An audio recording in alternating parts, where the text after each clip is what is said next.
I just realized I've been muted this whole time. So, welcome. Let me run that back. Welcome to the Activated Author. Thank you so much for tuning in. I'm your host, Melissa T, the procrastination bully. Pardon me. But yeah, this is the industry news segment. I wanted to bring you guys every single week. Not every single week, every single month. There's usually one Thursday out of the month where I'm going to go over industry news with you, bring you what's going on. That way you're aware of what's going on in the publishing industry. And that way you know what to avoid, what to leverage in your advantage, that kind of thing. Okay. Thank you for your patience, by the way, with the with the muted microphone. Love y'all. Appreciate y'all support. Okay. Yeah. So today, like this news digest is gonna be something quick. Like I'm not trying to hold y'all here all night. Wanted to look up like 3 or 4 stories that I think would be relevant to you. All right. So I'm gonna start off with this announcement from Spotify and 11 Labs. They started their collaboration from last year. All right. So just to give you guys some background, Spotify, we all know what Spotify is, this big streaming service, one of the biggest. Um, However, they have a service for authors called Spotify for Authors. And then if you're not familiar with 11 Labs, they're an AI voice generator, like a voiceover generator.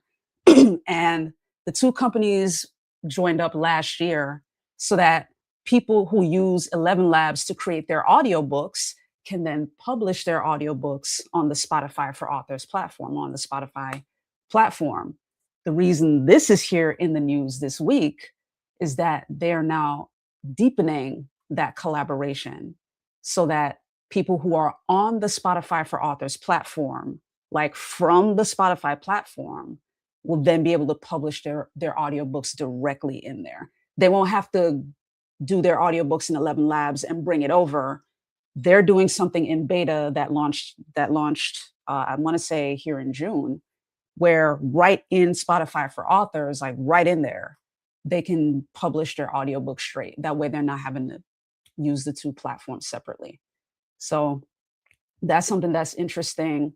And again, since it's new, it's in beta, very limited. But yeah, that's something to think about if you're someone that's considering doing an audiobook version of your book, which I definitely recommend. Like that's something I teach all of my authors to do anyway. Like if you're gonna have the ebook and the paperback and maybe even the hardcover, don't leave out the audiobook because there are plenty of people who multitask. Like they're picking up the kids, like you, right? Picking up the kids or commuting or doing chores, whatever that case may be, and still be sharpening themselves with great content. And that great content can be your book. So this collab might be something that sounds beneficial for you. So definitely look into it, like Spotify for Authors, and then look into 11 Labs as well. And to that point about 11 Labs, let me give you the heads up about this. There are voice actors that are clapping back at AI services like 11 Labs. And then for this particular lawsuit, it's 11 Labs itself, which shocked me, kind of. I say shocked because that company in particular. However, the idea of people suing AI companies for this is not a surprise because the lawsuit alleges that just like the long language models like ChatGPT, Claude, all of these have sourced their data from already existing IP. Voice actors are suing 11 Labs for that exact same thing. Okay. So just know that there's recourse. I'm getting this, by the way, from the Alliance of Independent Authors, which is an actual, like a legitimate association for independent authors. I'm going to share my screen real quick so you can take a look at this. That way you can see it. But I want to show you precisely what the article is saying. Okay, let's see. And what's interesting is it's in the exact same article that shares about the extended collab or the deeper collaboration. Let me check to make sure you guys can see this. Here we go. There we are. Yeah. So this lawsuit says like, hey, and this is in Illinois, by the way. This is starting in Illinois. The Biometric Information Policy Act. There, 11 Labs is one of 9 companies being sued. One of 9. Okay. The claim being made is that the companies failed to follow the correct procedure before collecting and using people's voices in the training of large model voice generation tools. So, according to this law, before a company can collect a voice print, love that word, a voice print, it must inform the subject in writing, disclose the purpose and duration of the collection, and obtain a written release. A lot of these companies did not do that because they had to train the tool with something, right? They were just like, don't nobody know. We're just going to pull from here and here and here and here and here. So if you're like me and you have a sharp ear and you've heard some of these AI songs and you're like, this AI song sounds like this artist, like that's why they pulled existing IP from Grammy winning artists, like from all over the world. I've heard some AI songs that sound like Taylor Swift, no cap. Like, and then I had to listen more closely and I realized, oh, wait, that's not her. That's not her at all. Shout out to my folks in the comments. I'm going to pause my screen real quick. Want to show some love in the comment section. Shout out to Anthony. What's up? Hey, Divine Alignment people, love it. What's up? And thank you for the reminder. Don't forget to like this video. Yes, if you find it useful, if you find it helpful, don't forget to like the video, share it with your peoples if you find it informative or beneficial, for sure. Yes, please put that in in the comments. He said, this is Anthony. Yes. Shout out to Anthony. And of course, Mr. Lamazli Thomas, always in the building. Appreciate you. Let me jump over to IG real quick and make sure. All right, cool. Because when you're live streaming, especially the Instagram is like, yeah, no, we're not going to integrate. Like you just gonna have to jump between. That's your prerogative. It's all good. So I appreciate you guys for tuning in and leaving comments. So yeah, right now, at least in the state of Illinois, that lawsuit is underway, and I'm sharing this with you because it's gonna spread. I promise you. Like Illinois is not gonna be the only state that fights that, because intellectual property is very important. And it is not okay for large companies to just grab what they want with no recourse. So I'm giving you that heads up to let you know, like, keep your eye on this. And if there is a way to join in the recourse, by all means, take that opportunity and join too. Like, put your voice in the race, if that makes sense.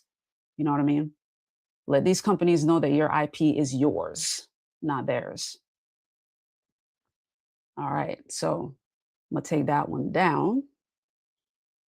Now, the next couple of things are more interesting trends that have been observed recently. Okay. Um, One thing that's been interesting as a result of a lot of these streaming services and subscription services is that the publishing industry is actually seeing kind of a decrease in book purchases. Now, before you get too alarmed, like, wait, what's the point of me publishing my book then? Hold on. The reason they were seeing a decrease in book purchases is that, given the kind of online services that are available, a lot of folks are not just directly purchasing books in that sort of black and white way anymore, where it's like, I'm going to purchase the book brand new. Here's a paperback. Thank you very much.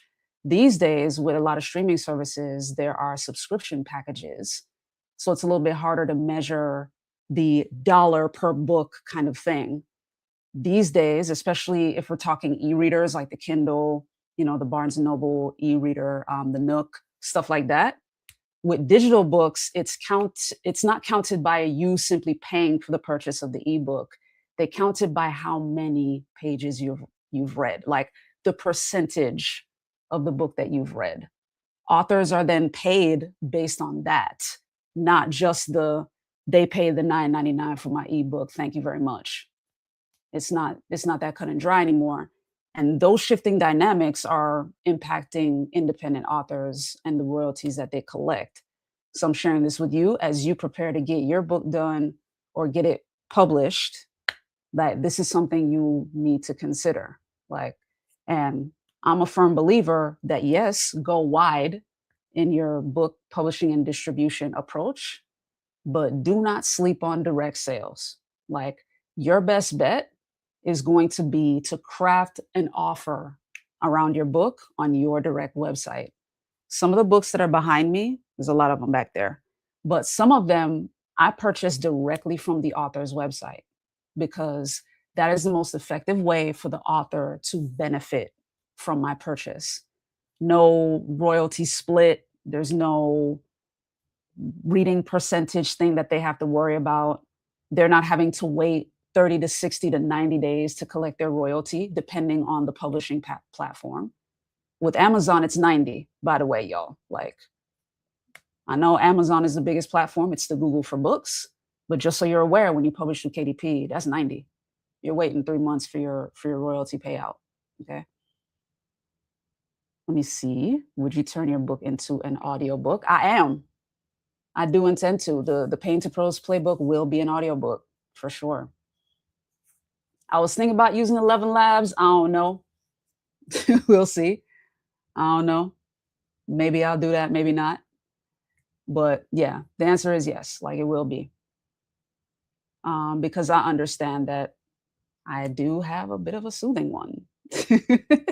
My voice is soothing to people, so they'll find it beneficial, especially since my book is teaching people how to turn their trauma into a tool of transformation. So talking through that difficult part with the trauma stuff, it helps to have you know, a calmer, more soothing voice for them to listen to. So for sure. And be honest with you, Anthony, this is gonna be my first one. Like, I've never done an audiobook before. So you guys are gonna get to see me eat my own cooking in real time. Like, I'm excited for it. It's gonna be awesome. So yeah, going back to the news, yeah, like the industry has seen a drop in the sales, and it has to do with the subscription stuff. It also has to do with the fact that libraries are still a factor, which to me, that's a positive. Like, I can take that. If people are still going to libraries to check out books as opposed to purchasing them, that's cool. By all means, I would encourage you to do that. Like, use Draft to Digital's platform to get your book into the libraries, even if you're going to enroll your ebook in KDP Select, because Draft to Digital allows you to distribute to libraries while your book is in KDP Select. Because when you choose KDP Select, I know this is jargon, just follow me. Kindle Direct Publishing, that's what KDP is. KDP Select requires you to have your book exclusively listed on Kindle Direct Publishing on Amazon for 90 days, which means if you enroll your book in KDP Select, you can't have it available and published anyplace else yet. It's exclusively on Amazon for them 90 days. Fortunately, that Draft to Digital capability with the libraries is a loophole. So your book can still be exposed to be selected by libraries while it's exclusively listed on retail on Amazon for those 90 days. So it's still a way for your book to have wide distribution. So if the fact that people, the sales numbers are a bit lower because people are still in the libraries, by all means, it still means people are reading your book. And if your book is nonfiction, one of the things I teach all of my authors is to put an offer in your book, put some kind of lead magnet in there. That way they can come further into your ecosystem. Put it at the beginning of the book, in the middle of the book, and at the end. Traditional publishers will tell you either the end of the book or beginning and end. I'm saying, if you're independently publishing, beginning, middle, end. Repetition deepens the impression. And 3 repetitions doesn't seem scammy. Like, it's okay. It's just enough of a reminder for the reader, like, oh yeah, they did say that. Let me join. You know what I mean? So the workaround for some of this stuff is to build something on your own website that is direct sales. So that way, no matter what the big publishers are doing, what the big platforms are doing, you'll still earn revenue. Let's see. What are your thoughts of owning your own ISBN versus using Kindle KDP's ISBN? Yeah, I'm a big proponent of owning your own. Huge proponent of that. because with KDP's ISBN, if you let them assign it, you can't then publish that book anywhere else because it's their ISBN. It can only stay on the Amazon platform if they're the one that assigns it. So if you want to publish your book on other platforms, you have to purchase your own. And if you're publishing your book in the United States, you have to go through Bowker, Bowker. Just Google that. Their website is a long one called myidentifiers.com. If you can't spell that, don't worry about it. Just Bowker. Just Google that. In the United States, they're the monopoly on ISBNs in the US and Australia. Like they're the ones to go through. Other countries have other ISBN services that they use, but for the US and Australia, Bowker's the one. Definitely purchase your own, Anthony. That way you can be able to, if you have an ebook or a print book, whatever, you can do exactly what I was talking about with being, have your book in KDP Select and Draft to Digital, making it available to the libraries, that sort of thing. So you can go as wide as possible. Let's see. I use Libby to listen to audiobooks. Appreciate you sharing that, by the way. Yeah. I'll be honest with you, like I'm still new in the audiobook world. So thank you. I appreciate that. Like I just know The Godfather, which is Audible, because of course Amazon owns that. So yeah, appreciate you. I know Apple Books is a platform. Google is it Google Books or Google Play Books? Google Play Books. Two separate words, by the way. Google Play Books. That's a platform that's kind of slept on in terms of publishing your book. That's a platform you can publish your book on, and it's a great advantage because you have search engine optimization. Google is still the godfather of search engines, like to this day. So if you publish your book with them or get it distributed through them, it's easier for people to search for your book too. Appreciate you. Can't wait to hear. Appreciate that. Shout out to Ms. Rosalie. They have to invest the money before they pay out. Yeah, for sure. For sure, for sure. Thank you guys for chiming in the comments. I appreciate you. You jump over to IG, make sure. Thanks to my IG audience. Love it. Appreciate you. Yeah, so this is all stuff that is extremely important and going on right now. And with how quickly AI is changing, it's also causing a ripple effect in everything else, not only in business but in authorship as well. I believe you guys heard on one of my previous lives, I talked about the the case with publishing.com. Like they had created an entire business model around that. Like they taught like authors, I put that in quotes, because for them it was really just a business model. Their clients, for them it was just a business model. And this actually brings me to one of my next stories I wanted to share, and I wanted to punch something when I read this because I was so frustrated. It was unbelievable. Here's the next story. I mentioned Draft to Digital. Let me show you this article. Blew my mind. Draft to Digital had to put their foot down because so much AI slop was filling their platform because of this business model that I'm talking about, that publishing.com was sharing with people. Like, hey, create a publisher account or an author account, and then use your AI tool. We have our AI tool. It'll kick out the book for you. You don't have to write anything, and then just go.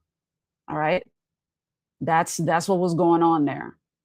Let me show you something else. All right. And let me hold on. I want to make sure, close that. I want to make sure I'm sharing with you the right article. And shout out again to the Alliance of Independent Publishers, like this, or independent authors, Alliance for Independent Authors. Like they stay on top of it. So let me make sure you guys can see this. And I'm gonna read you these numbers because the statistics drove me nuts. Okay. So first of all, here's the update that you need to know right now, and then I'll give you the context with the statistics. So Draft to Digital platform I just talked about, they announced 2 new fees as of tax day 2026. On April 15, 2026, They instituted a $20 one-time activation fee and a $12 annual maintenance fee. Okay. Now, for those of us who have been on the platform, maybe previously through Smashwords, because Drafted Digital purchased Smashwords. So for those of us that have been on the platform, we're like, wait. Why is there a fee? Like, what's going on? First, there is a sort of loophole, a beneficial loophole for those who've been on the platform before, because the $20 one-time activation fee is if you're brand new. The way that that fee can get waived, or not the activation fee, your stuff, you don't have to pay that if you're an already existing author on the platform. The $12 annual maintenance fee can get waived as long as your book is generating $100 or more in net royalties in the last 12 months and, annually going forward. If you're generating $100, you ain't got to pay them the 12. Like, they're good. They see that your book is earning consistent revenue and that your book is credible. That's really why this is being instituted, y'all. So let me share through the article like why Drafted Digital had to make the changes. Blew my mind. The co-founder and CEO explained that they had to do this because of the AI generated content flooding the platform. And this is over months and months. Okay. It said in some months, Drafted Digital has rejected over 70% of all titles submitted to its system. 70% of anything is a lot. And mind you, I can understand that level of rejection with a traditional publishing house because that's what they're supposed to do. Like, traditional publishers are going to be very particular with who they choose to publish. They're curating the authors that they choose to publish. This is an independent platform. They had to reject over 70% of all titles. More than two-thirds of everything being uploaded was scam content, or AI generated material from automated accounts. Remember what I said about the business model thing? This is what it was. Bad actors were creating hundreds of individual accounts, each publishing one or two books with the goal of selling just a couple of copies across thousands of titles. Then they were using stolen identities, by the way. Hello, terrible. They use stolen identities and increasingly sophisticated methods. And Drafted Digital, like most platforms, they'll use identity verification, content filtering, and manual review. Amazon does the same thing. So they were catching the big offenders, but couldn't keep up with the volume of single use accounts. So they had to implement these two fees. The article goes forward to say the $20 activation fee was designed to break that business model. For all these guys creating like these ghost accounts, especially with stolen identities, one account costs 20, sure, no sweat off your back. 100 accounts adds up, that's $2,000. At that point, the economics stop working for content farms. You feel me? Like, this is the fact that people went to this degree just to generate revenue. Like, to me, it's unnecessary. Like, that one, it's criminal, but to me, unnecessary. Like, you shouldn't have to be fraudulent with what you're doing just to generate money. Shout out to Ms. Rosa. She said no punching. It's all good. I didn't. I didn't punch anybody or anything. But yeah, this was alarming. Like, learning this was incredibly alarming. So fortunately, obviously, we needed to find out if that approach was working. Fortunately for Drafted Digital, based on 2 months of early data, it's working. Drafted Digital was able to see a significant drop in scam account creation with only a slight reduction in legitimate new author signups. So that's also good. The fee was not deterring new authors from joining the platform. And I personally recommend that you don't let it stop you either. Like, a $20 one-time fee, that ain't bad. $12 a year, come on. There are streaming subscriptions that cost more than that. Can we be real? YouTube Premium, Apple TV, Paramount Plus, pick one. most of them are more than $12 a year. So, like, this is we can handle this, or $12 a month, right? Either way, like, this is doable. And if these fees will deter the scam accounts, I'm all for it. Because the big concern then is, well, what if my book, which is genuine, gets lumped in with all this trash? And this goes back to what I'm saying about one, making sure your book is crafted as a tool of transformation. That way it's not slop, because AI slop likely doesn't have any value in it. But then also doing direct sales, like having your landing page with your book so people can go to that and get whatever other lead magnets or goodies that you can offer them. Like, build a business around your book. Okay. That way your book has inherent value and will instantly be separated from the trash. That was insane that they had to turn down 70%. That's nuts. Here's the other good news out of having these fees. Customer support response times have improved dramatically, from days behind to responding within hours, because the team is no longer buried under fraudulent account management. So that's good, because the last thing we as authors want to deal with is trying to call customer service and get no answer. Forever and ever, amen. Right? Like, that's annoying. So shout out to Drafted Digital for taking matters into their own hands. And here's the thing to understand as an author, and the reason I'm sharing this with you: Drafted Digital won't be the only one that does this. They likely won't be the only platform that does this, because that sort of AI slop model and AI business model, creating these fraudulent accounts or like ghost accounts, whatever, that's happening across a lot of the platforms. What Amazon does when they flag you, they shut your whole account down. They don't only disapprove the book you're uploading, they pull your entire account. So if you have other books up there in your store or whatever, they just take you down altogether. But don't be surprised if I come back next month or a couple months from now and let you know that other platforms are implementing these fees. It's to get these bad actors out of here. Okay? It's to get them out of here. So just to recap in terms of the earnings, if you're someone that is interested in creating a Drafted Digital account, like to publish through them, the $20 one-time fee if you're brand new, and then that $12 fee will apply unless and until your book is generating $100 or more in revenue. Okay. Once your book is generating $100, they waive the $12 fee, so you're good. And it is per year. It's $12 per year, because Drafted Digital will withdraw it on the anniversary of your account. So yeah, that's something to know. If you're someone that's interested in using pen names, maybe you're trying to do a book that is fiction. The beauty with Drafted Digital is that you can have multiple pen names under your one account. And Drafted Digital has no problem with that. You're not going to get charged extra for each pen name that you use. Like, you're good to go. Okay.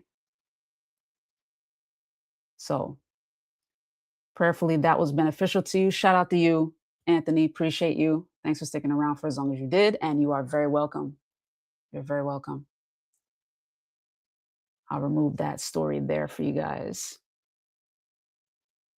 But yeah, I wanted to share that stuff because that was alarming in terms of what AI was able to do and the ripple effect that it was able to cause in the publishing industry. That Drafted Digital had to implement a couple of fees just to back them off, like to stop them from creating these fraudulent accounts. Insane. Wouldn't surprise me if more of the other platforms do it. Like, and it makes sense for them to, honestly. It makes perfect sense. I believe that is it for right now in terms of industry news. I ran through those real quick. So run this video back if you need to catch all the different stories that I mentioned. But like I was saying, like if you're interested in doing the audiobook thing, like 11 Labs is still like, even with the lawsuit that's going on, that is still the premier platform for right now. There are others, but they are the main one. Like they have the market cornered right now in terms of quality AI voice generated content. And hey, beat some of these pirates to the punch. Like upload your own voice talent. That way it's not the machine stealing your stuff. Like you're uploading it yourself and you control it. Because like I said, that lawsuit that's happening in Illinois right now, it's 11 Labs and 9 other companies that's involved in that. And I promise you, Illinois won't be the only state where that lawsuit is happening, because too many of these AI companies have scraped existing IP in order to feed their models. So by all means, when there's an opportunity for us to join the fray, let us do that. Like, let us be loud and proud with our objections because our IP is our IP. We worked on it. These are our ideas. We paid for it with our blood, sweat, tears, and experience. Like, this is our stuff. And AI doesn't have the ability to experience things. Only we as human beings do. So always prioritize. Prioritize that. Your ability to experience is what differentiates you from the machine. We will always be necessary, y'all. Don't worry about the fear mongering about AI taking over all of the jobs or whatever. The workforce will be modified, but like humans will always be necessary. Always. On that happy note, if you have any questions, by all means, drop them in the comments below this video if you're catching this on the replay. Shout out to all the folks that joined me in the live chat for tonight's live stream. Appreciate you guys. And yeah, be sure to subscribe if you haven't already, at Getting the Win on YouTube. Follow me on Instagram, Pinterest, and Threads at Getting the Win Show. And if you're interested in the upcoming book, the Pain to Pros Playbook, it's available for pre-order at paintopros.com. As you heard me mention earlier, an audiobook will be released eventually. This version, the print and ebook version, drops August 1st. The audiobook will come much later. And of course, I'll keep you guys posted for that. So yeah, be sure to join our community, subscribe, all that fun stuff. Share this with somebody who you think might benefit from it. Maybe they've been considering writing a book, or maybe they just published their book and they're brand new to all of this. Let them know what's going on. Like, share this with them to let them know what the landscape is looking like out here. Things are shifting very quickly. And I plan to continue to stay on top of it for you guys to make sure to make it make sense. You know what I mean? Because there are a lot of factors, there are a lot of moving parts, and it can be a bit nerve-wracking. So I get it. Okay? I hear you. But in the meantime, in between time, y'all.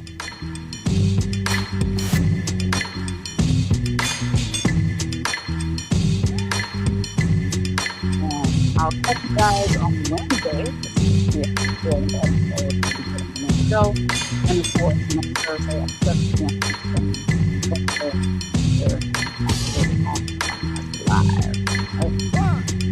Live.